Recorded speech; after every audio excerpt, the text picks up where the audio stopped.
एक तरफ international kabaddi federation है, दूसरी तरफ है वर्ल्ड कबड्डी। दोनों के बीच में जंग छिड़ चुका है, लीगल बैटल पे भी मामला जा सकता है। तो पहले तो आप अपनी छवि सुधारो, आप अपने ढंग सुधारो। आपके जो प्रेसिडेंट हैं वो ऐसे एसोसिएशन से इलेक्टेड हैं जो कि एसोसिएशन एग्जिस्ट ही नहीं करता है। दोस्तों, एक तो कबड्डी में इंटरनेशनल मैचेस खेले नहीं जाते हैं, लेकिन जब खेला गया है अभी हाल फिलहाल में तो उस पर बवाल हो रखा है। आपने कुछ दिन पहले सुना होगा कि कबड्डी का वर्ल्ड कप खेला जा रहा है, लेकिन आईकेएफ का कहना है एक तरफ कि वर्ल्ड कप तो इलीगल है, ये तो खेला ही नहीं जा सकता, ये तो है ही नहीं, हमारे परमिशन के बगैर हो रहा है। वहीं वर्ल्ड कबड्डी का कहना है कि ये कबड्डी वर्ल्ड कप लीगल था। लेकिन क्या हम कबड्डी फैंस इतने टाइम से जिस कबड्डी वर्ल्ड कप की इंतजार कर रहे थे, वो ऐसा हुआ कि आधे फैंस को पता ही नहीं चला कि कबड्डी का वर्ल्ड कप हो रहा है, और आधे जिनको पता चला उनको समझ में नहीं आया ये कैसे हो रहा है और इंडिया के प्लेयर्स क्यों नहीं खेल रहे, इसमें बड़े प्लेयर्स। तो ये क्या हुआ, कैसे हुआ, आपको सब कुछ हम इस वीडियो में समझाने वाले। एक तरफ इंटरनेशनल कबड्डी फेडरेशन है, दूसरी तरफ है वर्ल्ड कबड्डी। दोनों के बीच में जंग छिड़ चुका है, लीगल बैटल पे भी मामला जा सकता है। वर्ल्ड कप लीगल था, इलीगल था, सब कुछ आपको इस वीडियो में हम बताएंगे, एक एक तथ्य पे आपको लेके जाएंगे।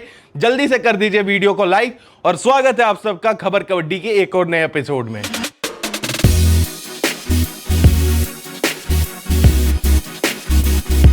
सबसे पहले दोस्तों आपको हम इवेंट वाइज लेके जाएंगे। तो हमें पता चला कि ये एक कबड्डी वर्ल्ड कप खेला जाने वाला है इंग्लैंड के बर्मिंघम शहर में, और उसमें 17 मार्च से लेकर 23 मार्च तक ये टूर्नामेंट खेला जाएगा।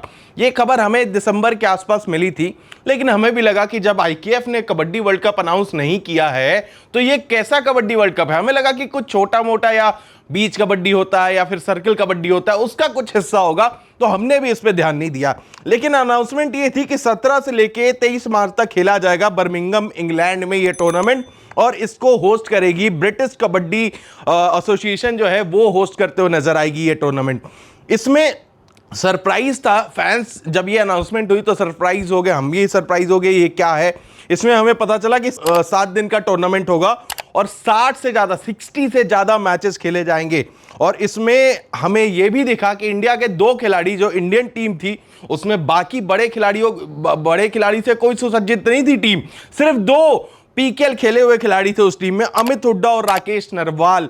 ये 2 खिलाड़ी उस टीम का हिस्सा थे, दोनों वहां पे इंडिया को रिप्रेजेंट कर रहे थे इंडियन टीम की तरफ से।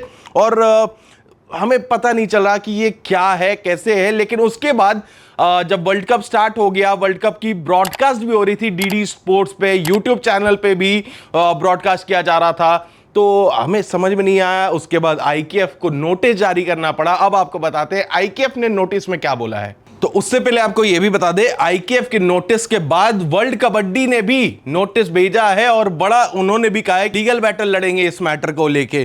तो सबसे पहले आपको आईकेएफ के स्टेटमेंट बताते हैं क्या आया था। 19 मार्च के आसपास आईकेएफ का स्टेटमेंट आया था। उन्होंने बोला कि जो इंटरनेशनल कबड्डी फेडरेशन है वो कंडेम करते हैं जो कबड्डी वर्ल्ड कप चल रहा है यूके में, उसको अनऑथराइज कह दिया था, उन्होंने अनऑथराइज घोषित कर दिया था। उन्होंने बोला कि the event is conducted by world kabaddi federation which has no affiliation with IKF. IKF से वर्ल्ड कबड्डी जो कि ऑर्गेनाइज करा रहे हैं उनका कोई एसोसिएशन नहीं है, तो ये वर्ल्ड कप अनऑथराइज है भाई। उसके बाद उन्होंने कहा कि पहली बात तो ओलंपिक काउंसिल ऑफ एशिया और एशियन कबड्डी फेडरेशन ये दोनों रिकॉग्नाइज करते हैं अगर कोई भी कबड्डी की बॉडी होती है इंडिया में तो, लेकिन इन दोनों के अंतर्गत रजिस्टर्ड ही नहीं है, तो फिर कैसे आप ऑर्गेनाइज करा रहे हो kabaddi world cup. World kabaddi के बारे में उन्होंने कहा कि रजिस्टर ही नहीं है उनके, रिकॉग्नाइज ही नहीं करती ओलंपिक काउंसिल ऑफ एशिया और एशियन कबड्डी फेडरेशन इनको। उसके बाद कहते हैं वो कि national kabaddi federation that participated in Asian games are not involved in this event. जो टीमें एशियन गेम्स में हिस्सा लेती हैं वो इसमें इन्वॉल्व नहीं है, ऐसा उनका कहना था आईकेएफ वालों का, इंटरनेशनल कबड्डी फेडरेशन, जो कि एक्चुअल में नॉन ऑर्गेनाइजेशन है कबड्डी की।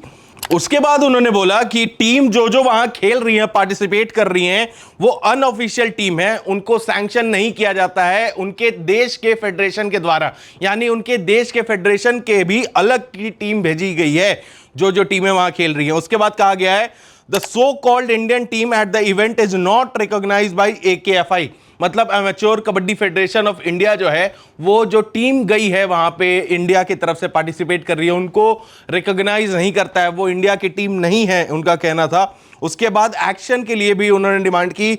आईकेएफ ने बोला और अर्ज किया है, एकेएफआई जो इंडिया की ऑर्गेनाइजेशन है, जैसे बीसीसीआई क्रिकेट में है वैसे ही एकेएफआई है कबड्डी में। आईकेएफ ने अर्ज किया है, रिक्वेस्ट की है एकेएफआई से कि आप अप्रोप्रिएट एक्शन लीजिए, जो खिलाड़ी इंडियन टीम में खेल रहा है उस अनऑथराइज कबड्डी वर्ल्ड कप में, उनके खिलाफ एक्शन की डिमांड की गई है। इसके बाद यह बोला गया कि IKF will inform national Olympic bodies to avoid recognition and sanctioning of unauthorise teams at UK event.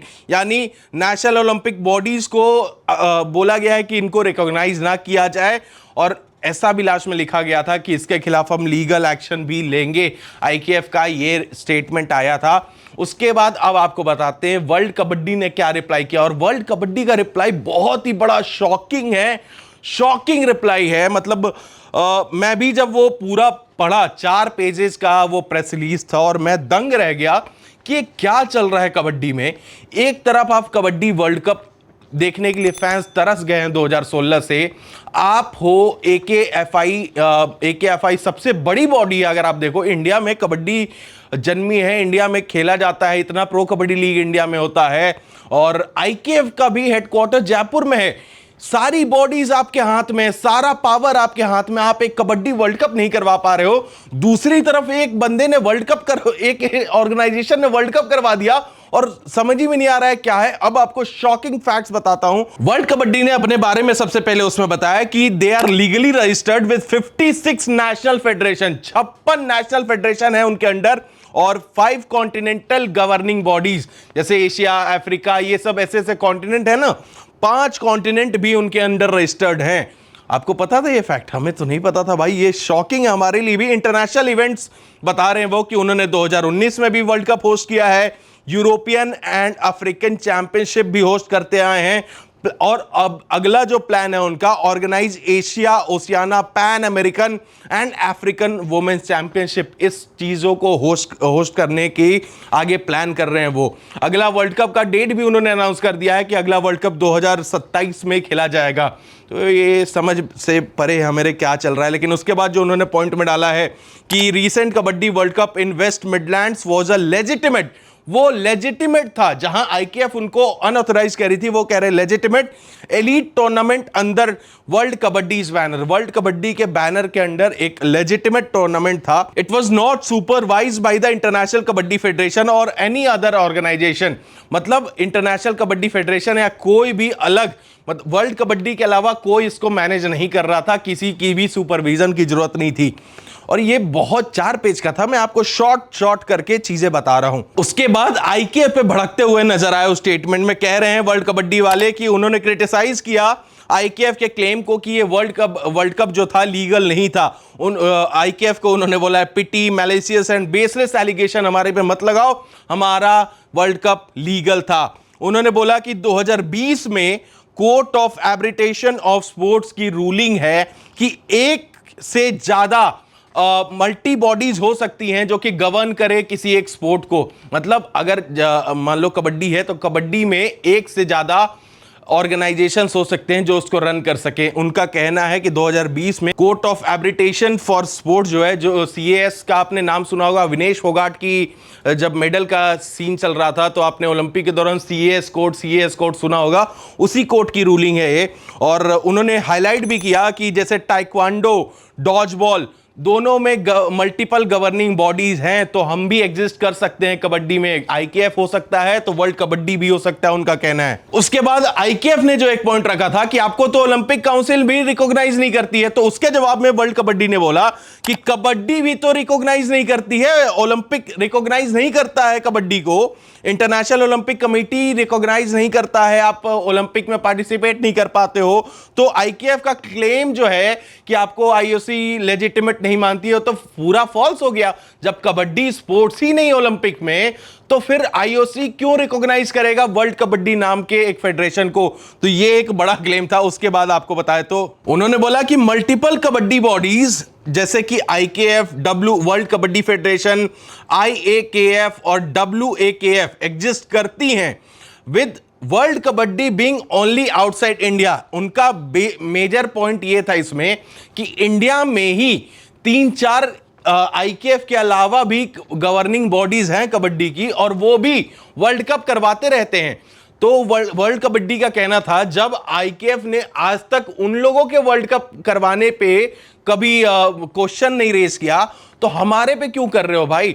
हम भी तो अपना कबड्डी वर्ल्ड कप करवा रहे हैं। आपके खुद के इंडिया में बैठ के आप मल्टीपल बॉडी जो है वो वर्ल्ड कप करवा पा रही हैं, और आप उनको कुछ नहीं कह रहे हो। हम इकलौते ऐसे ऑर्गेनाइजेशन है, वर्ल्ड कबड्डी का कहना है, जो कि आउटसाइड इंडिया है। जो मैंने इनके वेबसाइट पे चेक किया, मोस्ट प्रोबेबली ये मलेशिया में लोकेटेड है, वर्ल्ड कबड्डी की जो हेडक्वार्टर्स कह सकते हैं आप, या ऑफिस, हेड ऑफिस कह सकते हैं, मैंने जो देखा तो ये है फिलहाल के लिए। और उसके बाद जो एलिगेशन लगाए हैं उन्होंने, मेजर एलिगेशन सही है। तो वर्ल्ड कबड्डी ने बोला कि आईकेएफ ने थ्रेटन किया है कि लीगल एक्शन लेंगे उन खिलाड़ियों के ऊपर जो कि पार्टिसिपेट किए हैं, लेकिन उन्होंने कुछ नहीं बोला उन खिलाड़ियों के ऊपर जो कि दूसरे कंट्री से भी पार्टिसिपेट कर रहे हैं, जो कि आईकेएफ के अंडर आने वाले ऑर्गेनाइजेशंस में बहुत, जैसे इंडिया से 2 खिलाड़ी गए, अमित हुड्डा और राकेश नरवाल, वैसे ही बाकी देशों से भी अलग अलग प्लेयर्स आए थे जो कि ओरिजिनल टीम का हिस्सा भी हैं। तो उनके ऊपर क्यों नहीं कोई एक्शन की डिमांड की जा रही है? क्यों नहीं उनके ऊपर एक्शन लेने के लिए आईकेएफ ने बोला? क्यों सिर्फ इंडियन प्लेयर्स को टारगेट किया गया? ये पूछा है वर्ल्ड कबड्डी ने। उसके बाद उन्होंने आईकेएफ के प्रेसिडेंट विनोद कुमार तिवारी के ऊपर एक्यूजेशन लगाया कि Vinod Kumar Tiwari is using his Olympic council of Asia position to block Olympic channel promotion of the event. तो उन्होंने कहा कि ओलंपिक चैनल में जो प्रमोशन होना था इस इवेंट का, उसको विनोद कुमार तिवारी ने ब्लॉक करवा दिया अपने पोजीशन, क्योंकि आपको पता होगा ओलंपिक काउंसिल ऑफ एशिया में भी विनोद कुमार तिवारी का रोल रहता है। पीटी उषा के बाद भी वही है सेकंड पे, तो उनका उधर भी रोल रहता है। तो इसीलिए वर्ल्ड कबड्डी ने उनके ऊपर भी एलिगेशन लगाया है। उन्होंने बोला कि आईकेएफ के ऊपर तो इंडियन सुप्रीम कोर्ट ने ऑर्डर किया था एक प्रोब का 2025 फरवरी में, कि इनकी काम धंधा कैसे हो रहा है, इनके अफेयर्स कैसे चल रहे हैं, इसके ऊपर पता करने के लिए सुप्रीम कोर्ट ने तो आईकेएफ पे आपके ऊपर नोटिस भेजा हुआ है, तो प्रोब के लिए। तो आप हम पे कैसे क्लेम कर सकते हो? पहले अपने काम तो ठीक कर लो, उसके बाद हम पे क्लेम करना, ये कहना है। उसके बाद लीडरशिप की बात कर रहे हैं कि वर्ल्ड कबड्डी कैसे फॉर्म हुई, तो उन्होंने बोला वर्ल्ड कबड्डी इलेक्शन कंडक्ट की दिसंबर में, इलेक्टिंग डॉक्टर ओसामा सायद, इजिप्शियन कबड्डी फेडरेशन के जो हेड थे, उनको प्रेसिडेंट बनाया गया उस इलेक्शन में, वर्ल्ड कबड्डी का प्रेसिडेंट बने वो। और सबसे मेजर पॉइंट जो मेरे को सबसे ज्यादा शॉक कर गया इसमें, कि उन्होंने बोला कि एक आईकेएफ में जो इलेक्शंस हुए थे उनके इलेक्शंस क्वेश्चनेबल है। अगर आप देखोगे तो उस इलेक्शन में 17 कंट्री ने हिस्सा लिया था, उसमें से एक जो कंट्री थी कुवैत कबड्डी एसोसिएशन, वो तो एग्जिस्ट ही नहीं करती है। वर्ल्ड कबड्डी का ये बड़ा एलिगेशन है और इसमें देखना पड़ेगा कि ये कैसे है। उन्होंने बोला कि विनोद कुमार तिवारी जो हैं कुवैत कबड्डी एसोसिएशन के हेड बन के इस इलेक्शन में आए और प्रेसिडेंट बने हैं आईकेएफ के, वो तो एग्जिस्ट ही नहीं करता कुवैत कबड्डी फेडरेशन। तो वो विनोद कुमार तिवारी कहां के प्रेसिडेंट हैं? इन्होंने बड़ा एलिगेशन लगाया है, मेरे को समझ में नहीं आ रहा ये सही है कि नहीं, अभी हमें पता नहीं, बट ये जैसे जैसे मैटर आगे बढ़ेगा तब हम कुछ बता पाएंगे। उसके बाद उन्होंने बोला world cup was broadcast globally on major platforms like BBC, iPlayer, DD sports, Zee Punjabi, ये सब जगह पे ब्रॉडकास्ट किया गया। इंडिया में भी आ रहा था, बिल्कुल जैसा कि आपको बताया मैंने, और ये भी अनाउंस कर दिया जैसा कि आपको बताया कि 2027 में एक और वर्ल्ड कप खेला जाएगा वर्ल्ड कबड्डी के अंडर ही, और वो pan America kabaddi association host करेगी, जो कि पहली बार कबड्डी खेला जाएगा, कबड्डी वर्ल्ड कप खेला जाएगा उस साउथ अमेरिकन कॉन्टिनेंट में। तो ये भी देखने वाला बात होगा। उसके बाद उन्होंने बोला कि अपना स्टैंड जो रखा लास्ट में वर्ल्ड कबड्डी ने, उसमें बोला कि committed to promoting the sports through more international and fostering global growth, मतलब कि और बड़े बड़े टूर्नामेंट्स करा के और बड़े बड़े इवेंट्स करा के हम इस कबड्डी को और ऊपर ले जाना चाहते हैं। उन्होंने ये भी बोला कि हम लीगल एक्शन लेंगे आईकेएफ के ऊपर उनके इंटरफेरेंस की वजह से। तो ये है पूरा मुद्दा। पहले आईकेएफ ने रिलीज किया अपने स्टेटमेंट, कुल मिलाकर यही बात थी कि उसमें उन्होंने बोला कि ये फेक वर्ल्ड कप है, इनके ऊपर हम एक्शन लेंगे, ये हमारे द्वारा ऑथराइज नहीं है। लेकिन वहीं वर्ल्ड कबड्डी ने बहुत सारे पोल खोलते हुए, या फेक एलिगेशन है, रियल एलिगेशन है, ये तो अभी हम नहीं बता सकते, लेकिन इनके तरफ से जो एलिगेशन लगाए गए उसमें यही था, आईकेएफ के अफेयर्स के लिए प्रोब बैठाने का बात कह दिया है सुप्रीम कोर्ट ने। तो पहले तो आप अपनी छवि सुधारो, आप अपने ढंग सुधारो। आपके जो प्रेसिडेंट हैं वो ऐसे एसोसिएशन से इलेक्टेड हैं जो कि एसोसिएशन एग्जिस्ट ही नहीं करता है। उसके बाद इन्होंने बोला कि हम ऑलरेडी रजिस्टर्ड हैं, हम 50 कंट्रीज 56 कंट्रीज के साथ मिलके ये रजिस्टर्ड है हम, तो हमें तो कोई नहीं हटा सकता और हम ऐसे ही वर्ल्ड कप करवाते रहेंगे। तो ये तो बड़ा शॉकिंग था एज अ कबड्डी फैन। यार हम तरस गए वर्ल्ड कप देखने के लिए, हम चाहते हैं कि इंटरनेशनल टूर्नामेंट्स हो, चाहते हैं और बेहतरी हो कबड्डी का, लेकिन यहाँ क्या चल रहा है भाई? एक तरफ वर्ल्ड कप कराया नहीं जा रहा है, 10 साल होने के आसपास हो गए, दूसरा बंदा करा रहा है तो कुछ समझ ही भी नहीं आ रहा है, लीगल बैटल शुरू हो रहा है। हम कब देखेंगे कि हमारे खिलाड़ी लाइक पवन शरावत, प्रदीप, मतलब प्रदीप नरवाल ने 2016 आखिरी वर्ल्ड कप खेला और शायद अब इंडियन टीम की सिलेक्शन हो तो अब आ भी नहीं पाए वर्ल्ड कप में। किस बात के हम इतने बड़े ऑर्गेनाइजेशन एक वर्ल्ड कप नहीं होस्ट करवा पा रहे हैं? क्यों हम प्रो कबड्डी करवा रहे हैं जब कबड्डी को हम ग्रोथ नहीं करवा सकते? बाकी नेशन में प्रमोट करके क्या फायदा? ईरान से एक प्लेयर लाके क्या फायदा? साउथ कोरिया से प्लेयर लाके क्या फायदा? जब आप कबड्डी को इंटरनेशनल स्टेज पे इंटरनेशनल टूर्नामेंट कराओगे तब तो ओलंपिक एसोसिएशन भी कहेगी कि हाँ इनके रेगुलर टूर्नामेंट्स हो रहे हैं, तब जाके हम उनको रिकॉग्नाइज करेंगे, उनको ओलंपिक में खिलाएंगे। But this is mind boggling. बिल्कुल ही मैं स्तब्ध हूं ये पूरा पढ़ के। आपके सामने सारी डिटेल्स मैंने रख दी है। थोड़ा वीडियो लंबा जरूर है, लेकिन थैंक यू सो मच अगर आपने लास्ट तक देखा होगा। और अगर आपको वीडियो पसंद आई हो तो लाइक जरूर कीजिएगा, अपने ओपिनियन कमेंट बॉक्स में जरूर रखिएगा। इस बड़े क्या कह सकते हैं, बॉक्सिंग मैच के ऊपर दोनों के बीच में हमने बॉक्सिंग ही करवा दिया है। तो बताइएगा जरूर कौन सही क्या गलत, कमेंट करके। हम आपको मिलते हैं अगले वीडियो में खबर कबड्डी के।